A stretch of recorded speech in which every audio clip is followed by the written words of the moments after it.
What's up everyone, this is Cameron Mack here at bodyshapingmovement.com, and right now we're going to talk about another core exercise. We're going to talk about a cable chop. This is a really great movement for developing some rotational strength and rotational power through your abs, through your obliques, and the rest of your core area. So basically what you're going to do is you're going to set up a cable machine kind of like this. This is ideal if you have access to a cable machine like this. That's the best way to do it. You can also do this with resistance bands. If you just attach a resistance band to a low attachment and put a handle on it, works exactly the same way.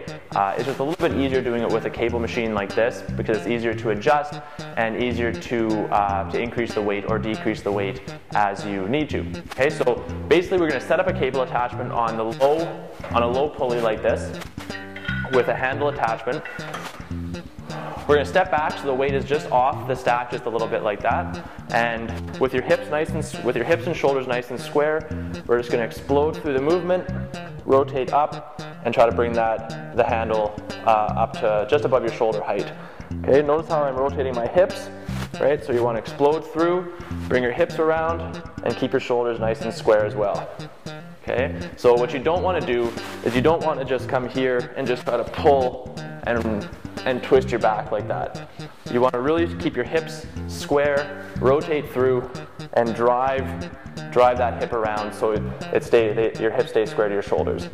Now when you come back, also make sure that you're keeping your arms straight throughout the entire movement, and come back nice and controlled, keeping tension on the abs, keeping the abs braced, and pulling through the entire movement. Okay? What you don't want to have happen is pulling in like this and pressing, because then that's not going to get as much activation through your abs. You really want to focus on keeping your arms nice and straight and just drive right through the movement. Okay? So now obviously with this exercise you have to do all your reps on one side, and then you would just spin around and you would do the same thing on the other side. Okay? So once you get the feel for the movement, you can also get into being a little more explosive with it and getting a little more power development through it as well, through the whole movement. Okay, so that's it for cable chops. Cameron Mack with bodyshapingmovement.com.